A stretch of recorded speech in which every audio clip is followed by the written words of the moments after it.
फगुनवा में देवर के संगवा काहे तुला जालू भौजी खेले में रंगवा। भौजी हो सुनो असो के फगुनवा में देवर के संगवा काहे तुला जालू भौजी खेले में रंगवा। जालू कहे बड़ी शरमाही तो रंग कहाँ लगाई ए भौजी रंग कहाँ लगाई ए भौजी रंग कहाँ लगाई।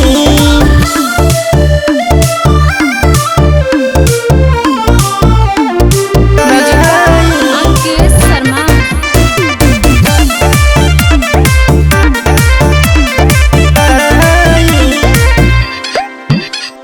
लाले लाले रंगवा से भीमी दो नयंगवा कर जानी ऐसे तुम न हो।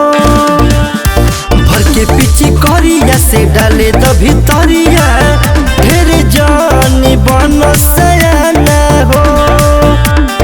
नैहर में खेलत रहू यार के संगवा एह बेरी हमर पूरा दया मनवा। तो नया नया ऐलू भाऊ जाही तो रंग कहाँ लगाई ए भौजी रंग कहाँ लगाई ए भौजी रंग कहाँ लगाई।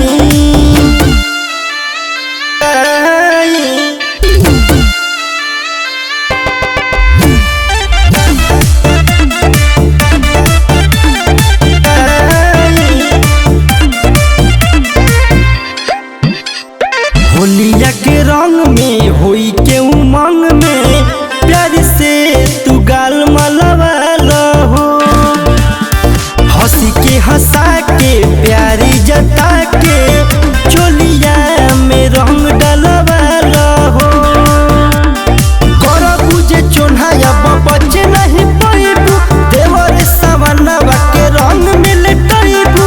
भले लेबू मुँह तू बनाई तो रंग कहाँ लगाई ते भौजी रंग कहाँ लगाई ए भौजी रंग कहाँ लगाई। अरे ना बोलबू का।